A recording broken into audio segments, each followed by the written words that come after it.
Muchas gracias a todos por unirse. Soy Jordan Rudder. American Bird Conservancy fue fundada en 1994 con la meta de proteger a las aves en el continente americano, con énfasis en lograr resultados y trabajar con asociaciones. ABC se enfoca en los problemas más graves a los que se enfrentan las aves, desarrollando elementos científicos para disminuir las amenazas a todas las aves y construir el movimiento de conservación, y por eso estamos muy felices de que estén hoy con nosotros. Para ayudar a hacer esto posible, ABC se enfoca en el ciclo de vida completo de las aves en todo el continente americano, lo que significa que tenemos socios en todo el continente para poder identificar a las aves en cualquier lugar donde estén y también seguirlos durante su trayectoria.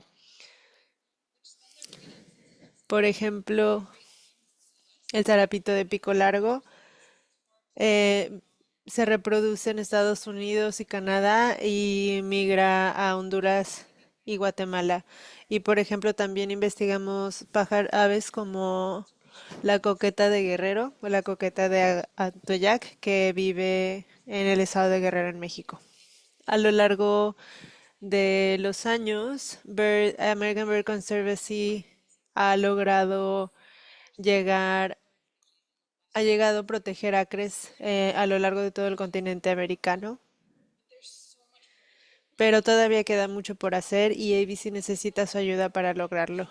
Celebrando nuestro 30 aniversario este año, ya estamos enfocándonos en los siguientes 30 años y queremos pensar en una visión a gran escala con 10 millones de acres como conservación de hábitat. Le llamamos el reto de los 10 millones de acres y necesitamos entusiastas de las aves como ustedes que nos ayuden a que este sueño se haga realidad.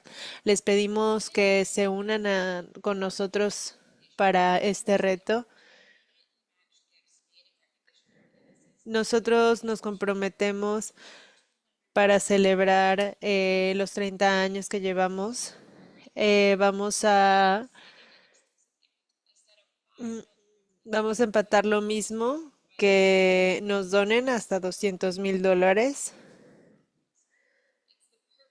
para este proyecto. Es un excelente momento para volverse un socio de Conservancy y pueden ir a nuestra nuestro sitio web abcbirds.org/doubled para poder hacer una donación.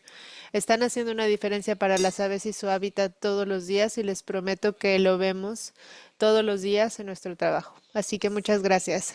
Con tantas aves, hábitats y más, no tendremos tiempo de entrar en detalle sobre todas las cosas que están haciendo nuestros socios, pero hoy tenemos 3 proyectos que podemos compartir con ustedes para mostrarles las cosas tan maravillosas que podemos llegar a hacer. Primero tenemos a Kevin Ellison, es el administrador de programas de los grandes planos. Desde 2013 su trabajo se ha enfocado en acumular datos de los pastizales. Trabaja con más de 100 granjeros y trabaja haciendo conteos de especies. Jeff Bennett es el hidrólogo de la restauración de hábitat de la Alianza Regional Río Grande. Estuvo involucrado con desarrollar la ciencia para el manejo de ríos en el Río Grande, así como para proyectos de restauración de los pastizales y los ríos. Doctor Roberto Carlos Almazán es profesor e investigador de la Universidad Autónoma de Guerrero. Es un ornitólogo con 25 años de experiencia en el estudio de las aves en el sur de México. Se enfoca principalmente en el bosque nuboso y bosques tropicales. Y también tenemos a Amy Upgren, que nos tiene un mensaje especial al final de la presentación y nos va a ayudar a responder preguntas en el Q&A. Ah, ha sido la coordinadora de la Alianza contra la Extinción desde el 2016. Y con eso los dejo con Kevin.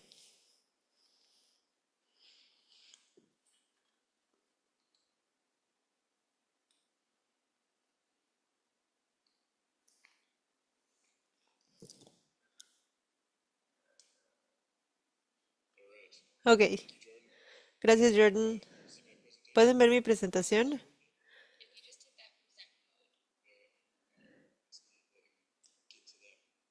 No me deja presionar el botón. Ok,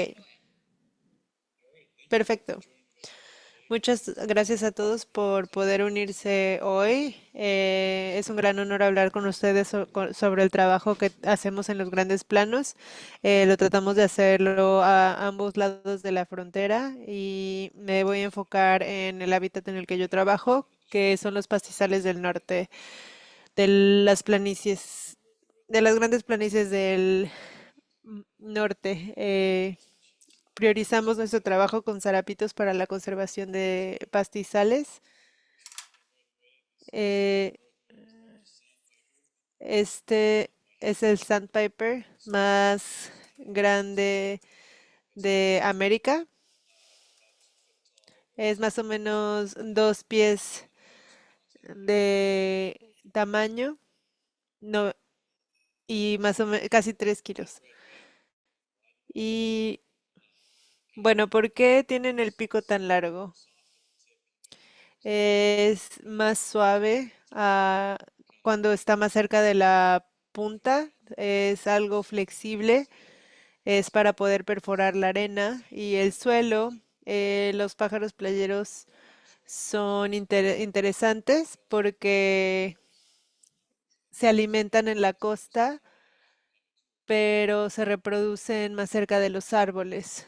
Entre más largo el pico, más profundamente pueden excavar en la arena para comer camarones o también saltamontes si están más cerca de la pradera.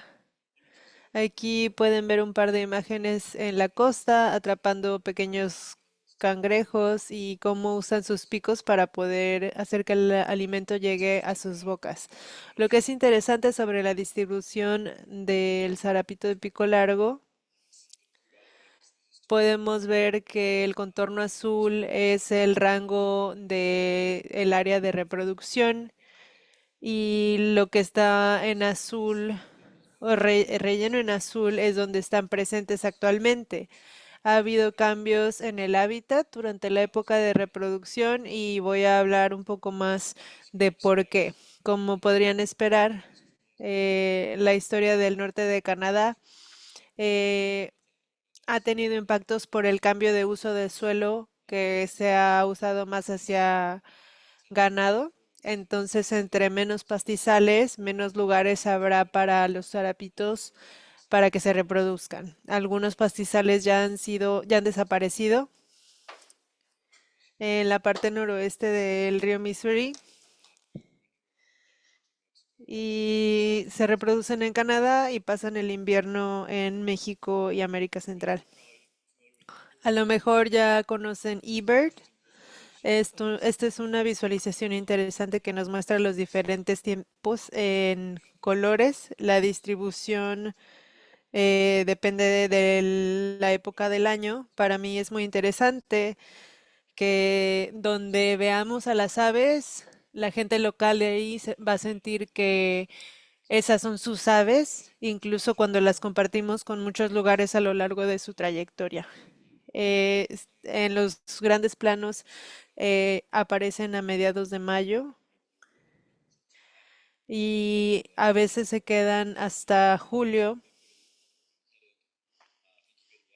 Las hembras son las primeras que se van, invierten mucha energía en la incubación de huevo y en la anidación y una vez que los polluelos nacen y se pueden alimentar, el macho se queda a cuidar a los polluelos mientras la hembra empieza o se va antes para poder iniciar su migración al sur. En Estados Unidos y Canadá, estos zarapitos solamente están presentes por 4 meses máximo, pero pensamos que son nuestras aves que vuelven en la primavera, a pesar de que pasen la mayor parte de su tiempo, ya sea en México o en América Central.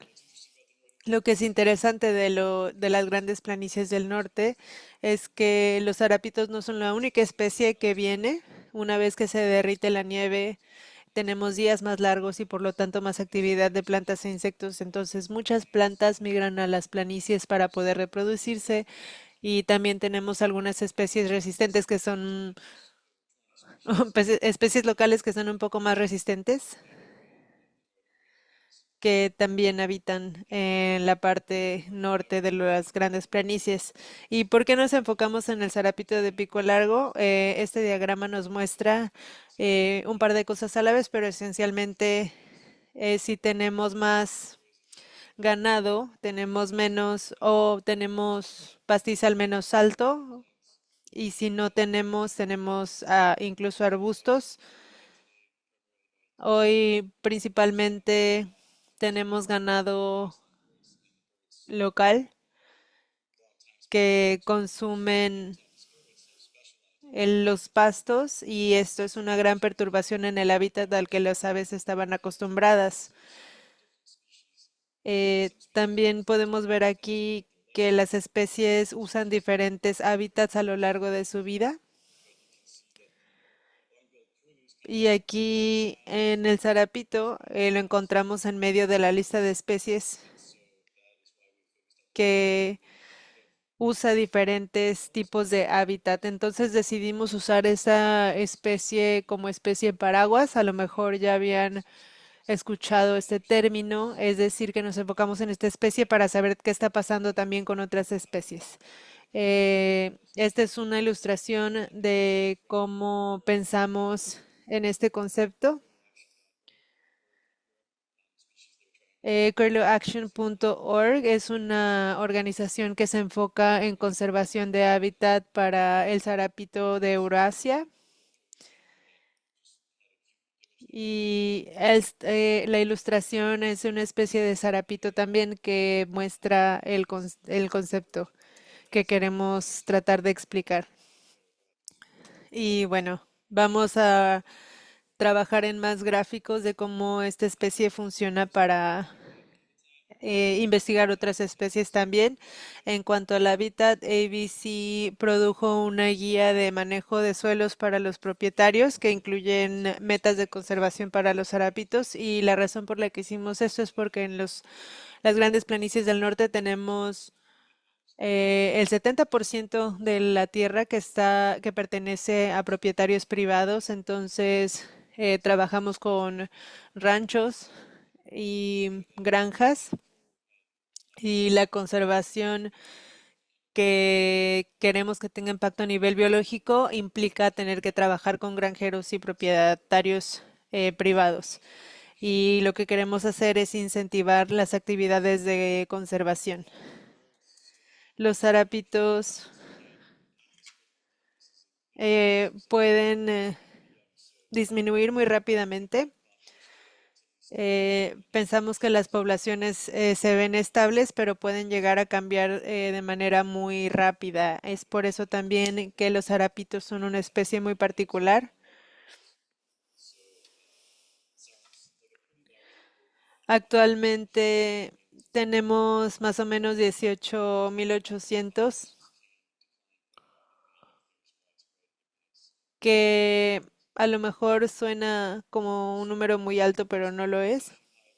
Y esto con la combinación de sobrevivencia de los adultos y éxito de la anidación.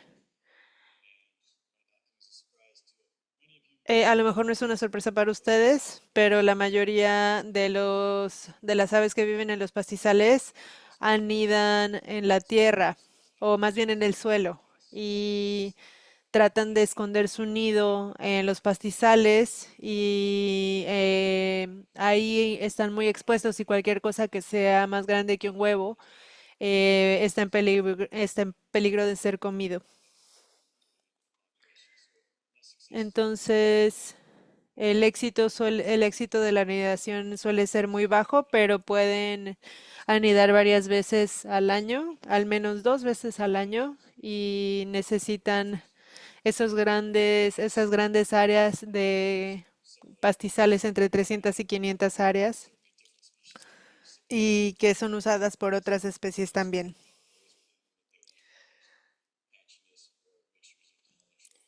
Les gusta también que haya una mezcla de pastizales más altos y más cortos. También, como mencioné, que los arapitos eh, empiezan a llegar en abril.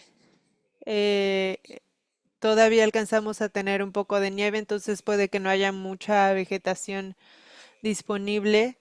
Y eso es algo muy importante que mencionamos en nuestras buenas prácticas de manejo de tierra, enfatizando que los arapitos necesitan diferentes hábitats a diferentes puntos de su anidación, porque para alimentarse cerca de los humedales se hacen sus nidos en pastizales más bajos, pero una vez que nacen los polluelos necesitan pastizales más altos para que sus polluelos se puedan esconder de los depredadores.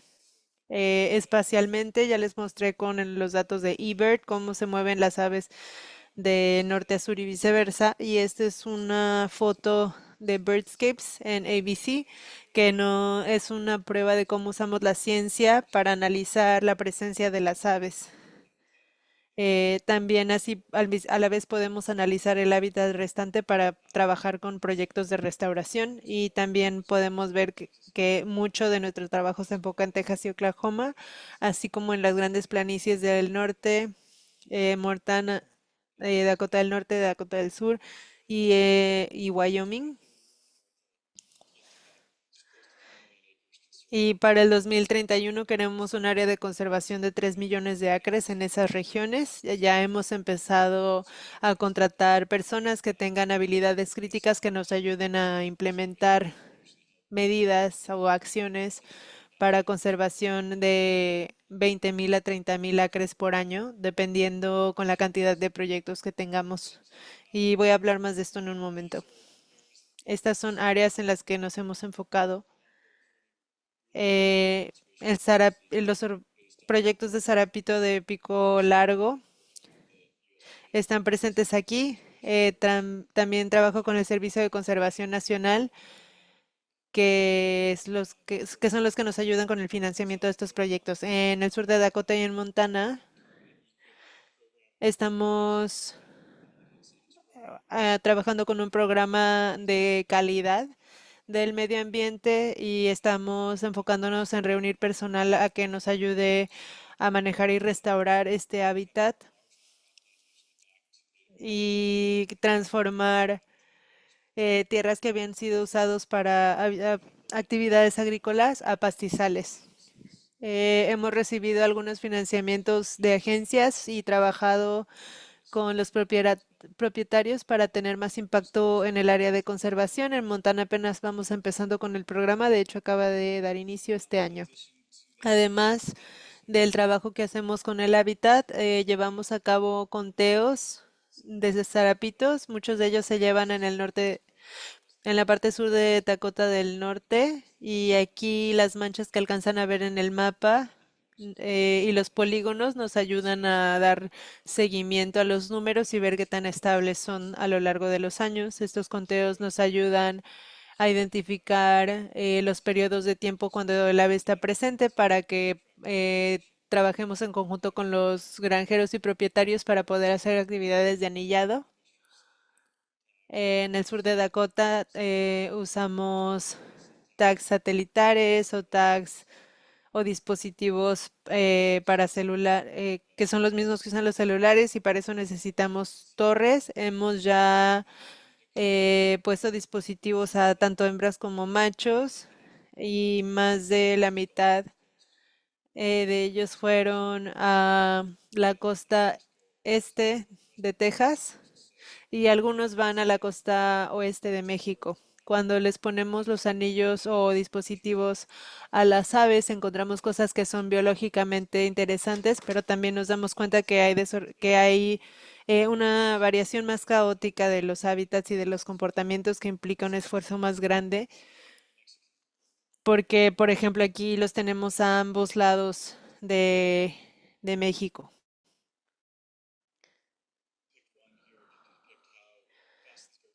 También podemos ver qué tan rápido se pueden mover. En un día, un zarapito puede dejar el norte Dakota del Sur y estar en Oklahoma al final del día.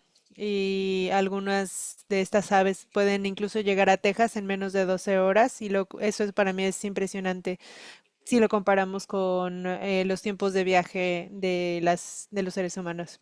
En el mapa de la izquierda eh, vemos que son muy organizados con sus viajes hacia el norte y hacia el sur y tienen una idea muy clara de a dónde viajan. Y con eso les quiero agradecer a todos los colaboradores, socios y donadores que nos ayudan a llevar a cabo este trabajo.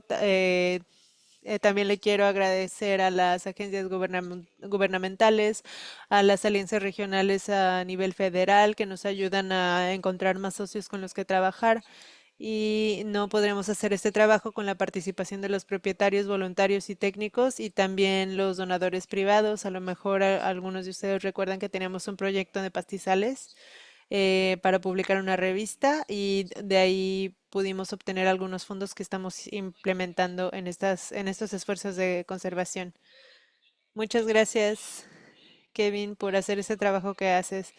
Vamos a escuchar más de Kevin al final de la presentación en el Q&A, pero ahora vamos a escuchar de Jeff que nos lleva a la región de Río Grande. Jeff.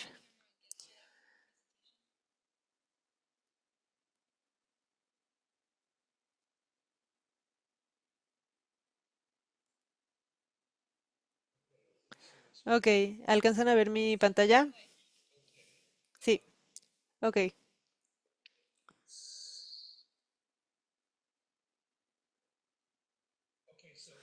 Bueno, muchas gracias a todos por poder venir hoy y darme una oportunidad de presentarles algunas de las cosas que hicimos en el oeste de Texas. Yo trabajo en la Alianza de Regional de Río Grande y Kevin hace un momento les mostró un mapa similar al que yo les estoy mostrando y esto solo demuestra la extensión de, de la ruta de migración de algunas aves que viven aquí durante la época de reproducción y la gráfica de la derecha nos muestra el declive en la población de, de estas aves, que es un poco más dramático.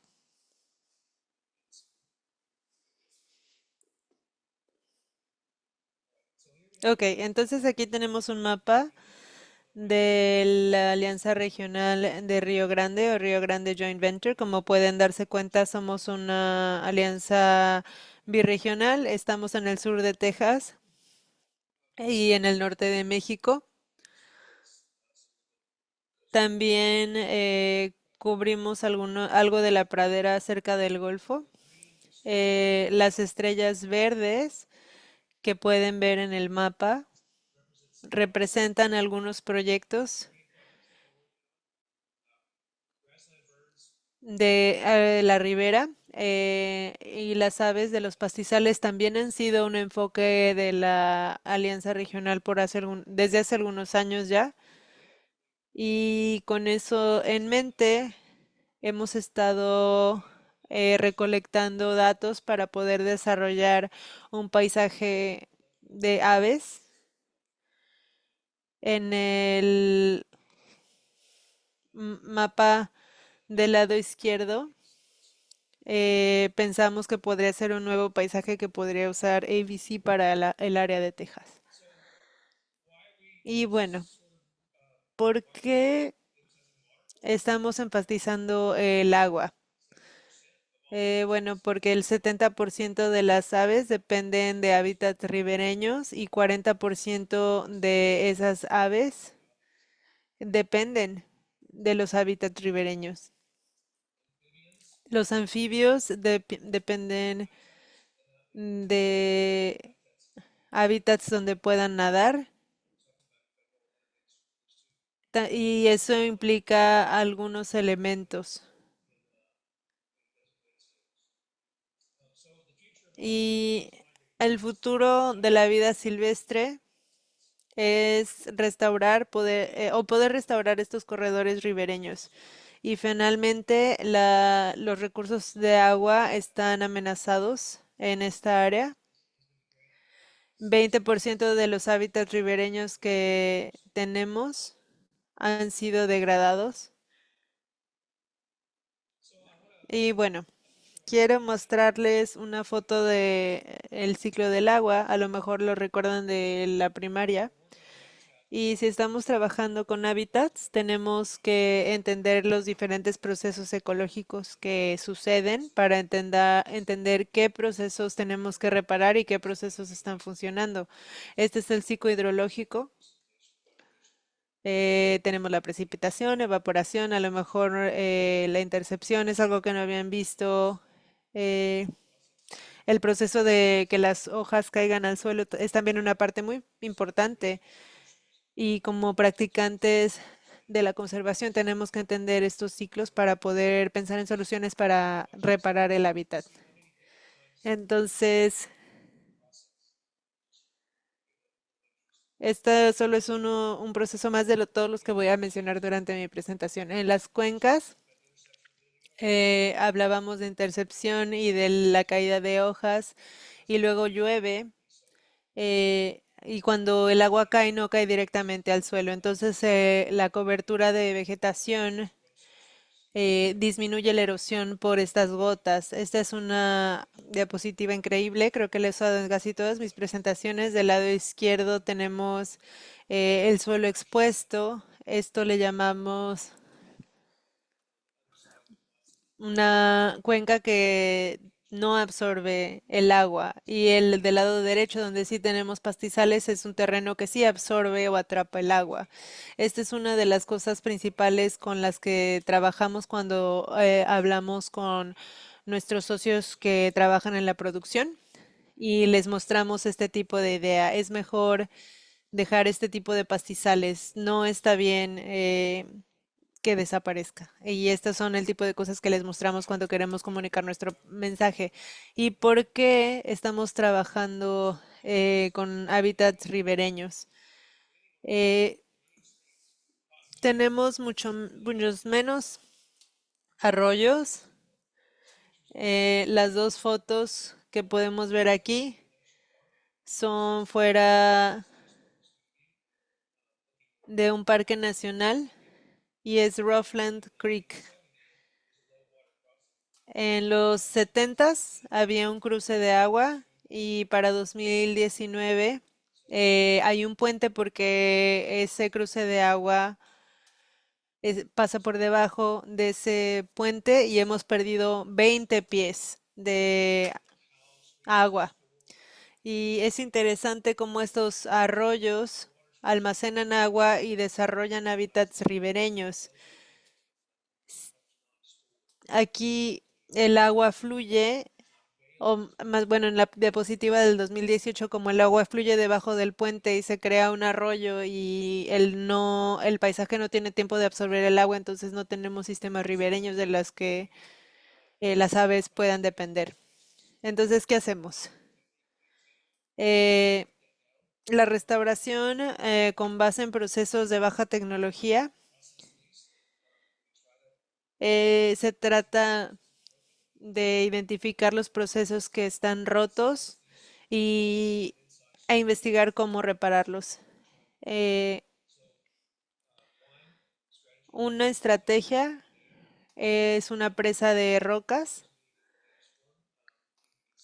Podemos ver en la parte superior derecha, esto es en Arizona, y el propietario ha construido una serie de estas pequeñas presas y de hecho ya nos está ayudando a construir otro set porque ha capturado suficiente sedimento y ha tenido mucho éxito. Y si observamos estos procesos, podrán encontrar muchísimo material en línea de proyectos que ya se han desarrollado en Arizona. Estas son ideas viejas, estas vienen de conocimiento antiguo. Todas estas ideas son para poder manejar nuestras aguas regionales de mejor manera. Del lado izquierdo vemos diferentes estructuras de rocas. Creo que no es la misma ubicación que la diapositiva de la derecha, pero nos da la idea de que estas rocas disminuyen la velocidad del agua y permite que el suelo absorba el agua y por lo tanto crezcan los pastos. Esta es una que pusimos en el oeste de Texas y podemos ver que están capturando suelo y las plantas están empezando a crecer. Hay de 6 a 8 pulgadas de sedimento que se han acumulado en la cercanía de las estructuras y estamos muy felices de esto porque también estudiantes de preparatoria nos ayudaron a construir esto. El trabajo de voluntariado también es muy importante para algunos de nuestros proyectos. Este es un cuenco de Suni con madera, normalmente se construye de roca, pero este es de madera y está en las montañas de Nuevo México. Y nuevamente estas son ideas que ya existían, son ideas viejas. Uno de nuestros mejores proyectos es una presa de castores, una presa análoga de castores. Ya no tenemos castores, entonces quizá tengamos que elegir un término que no confunda a las personas porque no hay castores involucrados. Este es en Utah. Repararon riachuelos y funciona igual que una presa construida por castores, pero sin que los castores estén ahí. Captura el sedimento, disminuye la velocidad del agua, aumenta la absorción. También algunos arroyos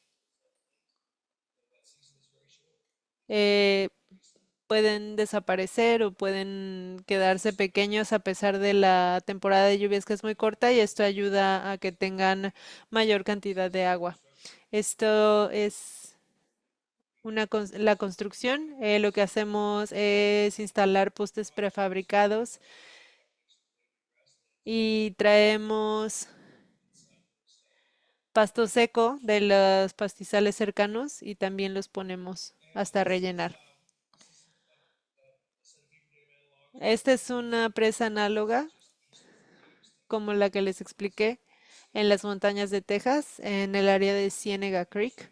Y lo interesante de este proyecto es que terminamos en marzo de 2021 y a finales de abril o a principios de mayo llegó una tormenta grandísima y la estructura no falló, sobrevivió y este lugar tiene mucha más vegetación y aumentó la cantidad de agua en el arroyo por un pie. Entonces, ojalá con las temporadas de lluvias que faltan podamos tener un nivel de flujo más alto. Y esta es mi última diapositiva. Muchísimas gracias, Jeff. Y bueno, me dan muchísimas ganas de ver al campo y ver a las aves en nuestro hábitat. Y ahora vamos a ver un breve video antes de nuestra siguiente presentación. Entonces voy a mostrarles el video. De las 59 especies de colibríes que habitan en México, los bosques y selvas de la Sierra de Atoyac son testigos de la presencia del colibrí coqueta. Siempre evasivo y muy sigiloso, pero también un aguerrido defensor de lo que es suyo. Los colibríes coquetas visitan las flores de al menos 13 especies de plantas para alimentarse de su néctar. Su función como polinizador es vital para la reproducción de estas plantas, muchas de ellas de importancia ecológica e incluso económica en la región. Desafortunadamente, el colibrí coqueta de Atoyac se encuentra en peligro crítico de extinción. El área tan reducida que ocupa, además de su pequeño tamaño poblacional, que se estima no sobrepasa los 1.500 individuos, ponen en riesgo su existencia. Desde hace 5 años, personal experto en estudios de ornitología de la Universidad Autónoma de Guerrero realiza monitoreos para conocer más acerca de la ecología y distribución de este colibrí, además de promover acciones en favor de su conservación. Con el genuino interés por la conservación de los recursos biológicos de las comunidades locales y el continuo monitoreo del colibrí coqueta, se podrá tener mayor información, que aún carece de aspectos básicos, como su reproducción, historia natural y comportamiento. Aún hay mucho que aprender. Está en todos nosotros proteger a este emblemático colibrí y a muchas otras especies que habitan la Sierra de Atoyac. Asegurar su existencia y evitar que sea declarado extinto depende de las acciones que emprendamos ahora. Pero abrigamos la esperanza de que este colibrí podrá seguir siendo admirado y valorado en el futuro, en los majestuosos paisajes que nos ofrece la Sierra de Atoyac.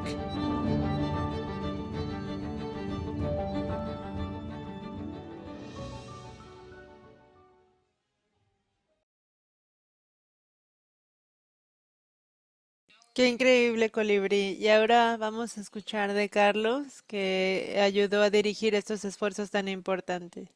Él es un socio muy valioso de ABC y estamos muy felices de que esté aquí hoy con nosotros. Carlos va a estar hablando en español, entonces les recordamos que pueden presionar el botón de interpretación en su pantalla para escuchar la traducción al inglés. Bien, muchas gracias. Muchas gracias, Jordan. Muchas gracias a todos. Es un placer estar aquí en esta reunión para presentarles pues, los principales resultados del proyecto de conservación del colibrí coqueta Atoyac. Realmente es un resumen. Lo que voy a presentar es un proyecto muy amplio que empezamos en el 2018 y con la firme intención y el objetivo principal de mantener esta especie a largo plazo. Ese es el objetivo, que podamos en los bosques y selvas donde se distribuye esta especie, podamos mantenerla y podamos seguirla apreciando y observando.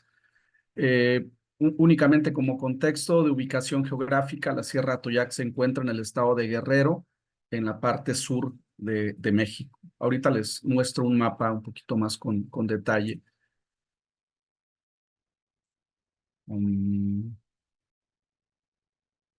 Ok.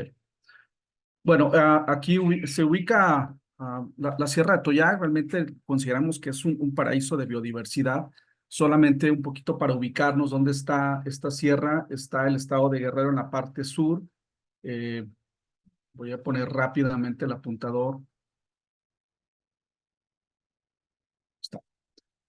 Está en la parte central del estado de Guerrero se encuentra esta sierra. Estos son los límites que corresponden al municipio de Atoyac y como ustedes podrán darse cuenta hay un gradiente de elevación, de altitud bastante complejo, ¿no? Desde el nivel del mar prácticamente hasta zonas montañosas que superan los 3,000 metros sobre el nivel del mar. De hecho, en el estado de Guerrero, el cerro o la montaña más grande, que es alrededor de 3,600 metros de altitud, se ubica precisamente en esta zona del municipio de la Sierra de Atoyac. Y únicamente como referencia de cuáles son los tipos de vegetación, los diferentes tipos de bosque que están representados en esta sierra, ustedes podrán darse cuenta que lo que está en color azul es el bosque de niebla, que es el hábitat o uno de los hábitats principales del colibrí coqueta, además de las selvas medianas subcaducifolias, que son estos tonos en gris. Prácticamente estos dos tipos de vegetación están combinados con plantaciones de café de sombra que mantienen la cobertura forestal del bosque y que ese es, digamos, un factor importante para que el área o el hábitat no se modifique, ¿no? Algunas pequeñas áreas de cultivos están mezclados aquí, pero digamos que son pequeñas esas áreas todavía, ¿no? Entonces lo que pretendemos es mantener estas áreas en buen estado de conservación para que se preserve también el hábitat del colibrí. Aquí son algunas pequeñas imágenes de los imponentes bosques que hay en la sierra. Realmente los paisajes son muy montañosos, hay abundante agua, son zonas muy verdosas donde hay mucha vegetación. hay diferentes cuerpos de agua, ríos, manantiales, y si ustedes deciden en algún momento visitar esta región, pues seguramente la van a pasar muy bien porque las condiciones que están presentes aquí son muy importantes, ¿no? Pero no solamente son paisajes, ¿no? Realmente hay aves y muchas aves. La región contiene más de 330 especies en solo 1,115 kilómetros cuadrados aproximadamente, y hay muchas especies endémicas que se distribuyen en la Sierra de Atoyac, que forma parte de la provincia biogeográfica de la Sierra Madre del Sur, que es una de las más importantes, no solamente para México, sino también para la región mesoamericana. Esta sierra contiene una gran cantidad de especies, muchas de ellas, insisto, son endémicas, como algunos ejemplos aquí están, ¿no? Slaty Vireo, White-throated Jay, que es el Cyanolica mirabilis, una especie endémica a la Sierra Madre del Sur. La mayoría de estas aves están restringidas a los bosques de niebla, pero también existen especies migratorias que nos visitan o que realmente permanecen, de hecho, más tiempo en las zonas tropicales del sur de México. Y bueno, hay una gran representatividad. Del total de especies, aproximadamente el 30%, 35% son de especies migratorias, ¿no? Que vienen de Estados Unidos, Canadá, Alaska. Sin embargo, también hay la problemática de otras especies que están amenazadas, que están en riesgo de no revertir este problema, que para algunas de estas especies también tendríamos serias amenazas con ellas. Aulacorhynchus prasinus es una especie que también se encuentra amenazada. Estas iguales, Cyanolica mirabilis, el White-throated Jay, una especie que está también en peligro de extinción. Algunos citácidos y algunas otras especies, está el King Vulture, el Sarcoramphus papa, el sopilote rey, que también se encuentra en alguna categoría de riesgo de acuerdo a la Unión Internacional para la Conservación de la Naturaleza. La Sierra de Atoyac es globalmente reconocida por su importancia en términos de la conservación de la biodiversidad. Está reconocida dentro de las áreas, las Endemic Bird Areas of the World, ¿no? Una propuesta, una iniciativa de identificación de las áreas más relevantes por sus endemismos. También está dentro del programa de las Key Biodiversity Areas, las áreas de biodiversidad claves. Forma parte también como un sitio AZE de la Alianza por la Extinción Cero, y en México específicamente la CONABIO, que es la Comisión Nacional para el Conocimiento y Uso de la Biodiversidad, también ubica a la Sierra de Atoyac como una región terrestre prioritaria para la conservación. También forma parte de la propuesta y de la iniciativa de las Important Bird Areas, de las áreas importantes para la conservación de las aves, y la Sierra de Atoyac, también por sus endemismos, es un área prioritaria para la conservación por toda la cantidad de especies, tanto de aves como de otros grupos taxonómicos que están representados en esta región. Realmente es importante para la conservación todos los hábitats que están representados en esta sierra. Específicamente, lo que el motivo de nuestra presencia en esta reunión, en este webinar, pues es el colibrí coqueta atoyac, que es una especie microendémica, está aislada a algunas zonas montañosas del estado de Guerrero, específicamente en esta sierra de Atoyac. Está en peligro crítico de extinción de acuerdo a la IUCN. Su tamaño poblacional es muy reducido, aunque no hay una estimación muy precisa. Hay aproximadamente, de acuerdo a la IUCN, alrededor de entre 1,200, 1,500 individuos, que esa es una tarea que tenemos que desarrollar para tener una estimación tal vez un poco más precisa, ¿no?, del tamaño de la población. Se está amenazada por diferentes factores. Uno de ellos es los cambios en el uso del suelo, que en los últimos años se han ido incrementando en cierta forma, y también por los incendios forestales, que esos van desde hace ya bastantes años, por el tipo de preparación de las siembras, también genera problemas en las áreas donde habita esta especie. Y además, bueno, es una especie que habita principalmente zonas de bosque. Difícilmente a este colibrí se le observa en zonas abiertas.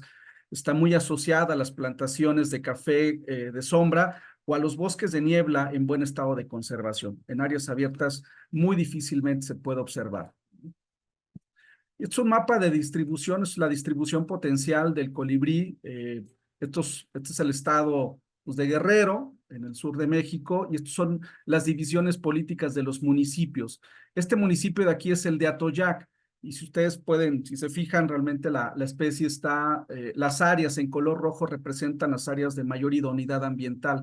Y precisamente la especie está concentrada en el municipio de Atoyac, de ahí que se le llame como el colibrí coqueta de Atoyac. Ligeramente abarca parte de otros municipios por la continuidad de los hábitats, pero las áreas más importantes, más idóneas para la especie están concentradas en este municipio.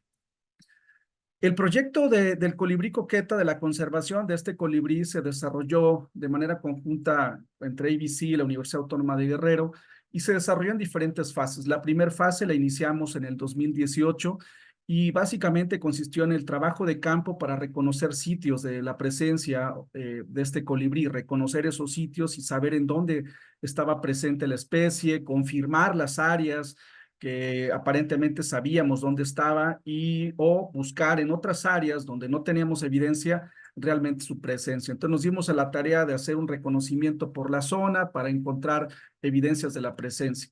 Pues algunas fotografías del colibrí. Algo muy interesante que detectamos o que pudimos observar es que pues, en tiempos donde la floración disminuye, el pico de floración baja considerablemente, sustituye los carbohidratos o el néctar que necesita con algunos frutos blandos, muy jugosos, que tienen bastante azúcar y que se alimenta en épocas donde la floración disminuye drásticamente, ¿no? Además de que también consume algunos insectos, sobre todo para la obtención de proteínas, ¿no? Es algunas plantas que logramos ver, alrededor de 12, 14 especies de plantas son las que utiliza para alimentarse. La mayoría de estas plantas están asociadas a las plantaciones de café bajo sombra, en zonas con bosque de niebla y selvas medianas subcaducifolias. Son fotografías de Anthony Luján, un fotógrafo que realmente tomó unas fotografías sorprendentes del colibrí coqueta en la Sierra de Atoyac. Una segunda fase, después de reconocer los principales sitios de presencia de la especie y conocer un poco de sus interacciones ecológicas, pues fue el desarrollar talleres para la certificación, para el decreto de áreas protegidas en el hábitat que utiliza el colibrí coqueta. Hay una categoría que maneja el gobierno mexicano que se llaman áreas destinadas voluntariamente para la conservación. En estos talleres, pues consistieron principalmente en ir a las comunidades donde habita la coqueta, hablarles de este colibrí, resaltarles su importancia. Había gente que sí conocía el colibrí, no, hay personas que lo confundían, pensaban que era otra especie. Entonces les fuimos mostrando la importancia que tenía o que tiene la conservación de esta especie en sus bosques. Después, en reuniones con las comunidades, de manera voluntaria, las personas o los miembros de esas comunidades votaron a favor de tener un área protegida, ¿no? Todo esto se hizo pues en un ejercicio con toda la población o con la mayor parte de los que toman las decisiones en las comunidades. Y estas son fotografías que muestran cómo la gente votó a favor de contar con un área protegida de manera voluntaria. Ellos lo decidieron para la protección de sus bosques y la protección de este colibrí. Y esto es en resumen el mapa, es el municipio de Atoyac que les mostraba yo hace un momento, y lo que está en color naranja son las áreas protegidas que ya se certificaron ante la Comisión Nacional de Áreas Naturales Protegidas del gobierno mexicano. Aproximadamente 16,106 acres son los que se certificaron y están en proceso de certificación 5,795 acres, ¿no? Este es un certificado oficial del gobierno mexicano de la CONAM, quien certifica las áreas protegidas. Aquí estamos en una reunión precisamente con el titular de esa dependencia del gobierno mexicano y hay pues algunos representantes de las comunidades donde se le presentó el proyecto y las iniciativas y los programas que se consideran importantes para la región.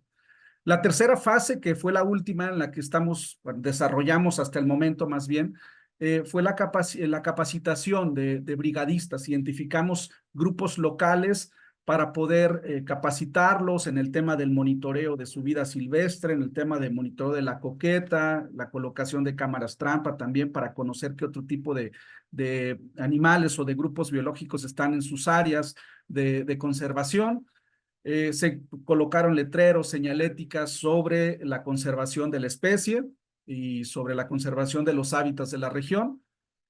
Y bueno, también les otorgamos algunos equipos para la prevención de incendios forestales, equipos, cámaras trampa, guías de campo, los uniformamos, les otorgamos también algunos equipos de monitoreo para que ellos puedan hacer sus trabajos de acuerdo al plan de manejo que se diseñó de manera conjunta una vez que se certificaron las áreas protegidas. Hicimos de manera conjunta también en las comunidades un pequeño festival de las aves, así lo nombramos, Festival de las Aves de Guerrero, donde participaron varias comunidades de la región. Se les dio información de una manera muy didáctica, muy ilustrativa. Se les dio información sobre la importancia de la conservación en general de la biodiversidad y muy específicamente de las aves y del colibrí coqueta. Se desarrolló un documental. Este documental es una parte de lo que se presentó hace un momento. Es un video corto. Creo que en el chat se compartirá la liga del video, pues del documental más largo, que son alrededor de 18, 19 minutos. Pero también desarrollamos una guía de campo sobre las aves de la Sierra de Atoyac con la finalidad de que los brigadistas o los monitores comunitarios eh, puedan utilizar esta guía para poder realizar las labores de monitoreo, pero también cuando van observadores de aves puedan utilizar este material como parte de las iniciativas de conservación que se están logrando en la región. Estas son algunas imágenes, algunas ilustraciones que vienen en la guía. Son 252 especies las que están ilustradas. Fue ilustrada por una persona estudiante mío, de hecho, de la universidad. Y bueno, pues creo que parece que quedaron bastante bien, ¿no? Al menos eso pensamos. También nada más señalarles que se conformó una red de guías locales. Entonces, si tú decides en algún momento, si alguien decide ir a la Sierra de Atoyac para poder visitar los paisajes que hay en la zona, para poder observar aves y específicamente observar el colibrí coqueta, esa es una página de Facebook que también se va a compartir en el chat, la liga. Tú puedes establecer contacto. Si es en inglés, no hay problema, se responde cualquier duda que haya para ponerse en contacto y ustedes en algún momento si pueden visitar la región, pues los recibiremos con toda confianza y con toda la seguridad de que la zona es viable para hacer observación. Bueno, solamente ya me resta agradecer a las instituciones que han participado en el proyecto, obviamente American Bird Conservancy y a muchas otras organizaciones, dependencias del gobierno mexicano que han apoyado esta iniciativa de conservación y que pensamos que es muy noble, muy interesante el seguir apostando por este tema, ¿no? Muchas gracias, aquí están mis datos de contacto y estoy a la disposición y para lo que ustedes consideren, ¿no? Gracias. Gracias, Carlos. Esa es una historia maravillosa, nos encantó. Tenemos una invitada especial más, Amy Upgren. Se va a presentar ahora. Gracias, Amy. Gracias a ti y Carlos, estamos muy contentos de trabajar contigo y seguir apoyando el trabajo en Sierra de Atoyac. Yo empecé a trabajar con Carlos en 2018 y es maravilloso ver lo que ha crecido el proyecto y en lo que está ahora. La coqueta de Atoyac es una de todas las especies con la que hemos trabajado a lo largo de estos años y todo esto es gracias a ustedes que siguen uniéndose a los webinars y a los donadores y nos pueden ayudar con nuestro último reto, que es la misión de llegar a los 10 millones de acres para la conservación. Estamos muy emocionados de lo que podemos lograr juntos en los años venideros y no puedo esperar a compartir más historias de conservación con ustedes en un futuro. Entonces, por favor, visiten abcbirds.org/doubled o si no pueden nada más escanear el código QR para hacer una pequeña donación o, o darnos un pequeño regalo. Y muchas gracias por su apoyo en la conservación de las aves. Muchas gracias, Amy. No podemos dar por sentado toda esta comunicación. Voy a pedir a todos nuestros presentadores que vuelvan a la pantalla, que prendan sus cámaras para las preguntas. Este webinar se nos pasó muy rápido, pero sí les quiero hacer una pregunta a cada uno antes de que se vayan y esa pregunta es: ¿Cuál es el mensaje que esperan que los que nos escucharon hoy se lleven hoy? Kevin, escuchamos primero tu respuesta. Bueno, yo solo diría que entre más lejos llegue nuestro mensaje, mejor. Los pastizales son un hábitat muy importante. Obviamente, los hábitats de pastizales son impactados por las decisiones de alimentación de las personas. No es un trabajo exclusivamente de campo. Y también recuerden que los vuelos pueden afectar mucho esto. Jeff. Bueno, yo también quiero mencionar la importancia del hábitat y lo que podemos hacer para proteger el hábitat que nos queda o mejorar lo que tenemos. Entonces, si pasan tiempo pensando en el agua, en el ciclo del agua, yo soy un nerd y si quieren saber qué pueden hacer, pues pueden dejar de podar sus pastos tan seguido, lo pueden dejar crecer un poco más salvaje y eso aportaría un poco al hábitat. ¿Y Carlos? Sí, es importante seguir manteniendo especies eh, endémicas o microendémicas, como el caso del colibrí coqueta. Y algo que nos interesa mucho aquí es seguir apostando por el tema también de tener aliados para la conservación, como las comunidades locales, ¿no? Que son los usuarios directos de los recursos naturales. Entonces sí necesitamos seguir mandando este tipo de mensajes que la conservación, pues si bien está también dentro de las comunidades, todos nosotros podemos apoyar y poner un granito de arena para tratar de revertir el problema en el que están muchas de estas especies que, críticamente amenazadas, ¿no? Como el caso del colibrí coqueta.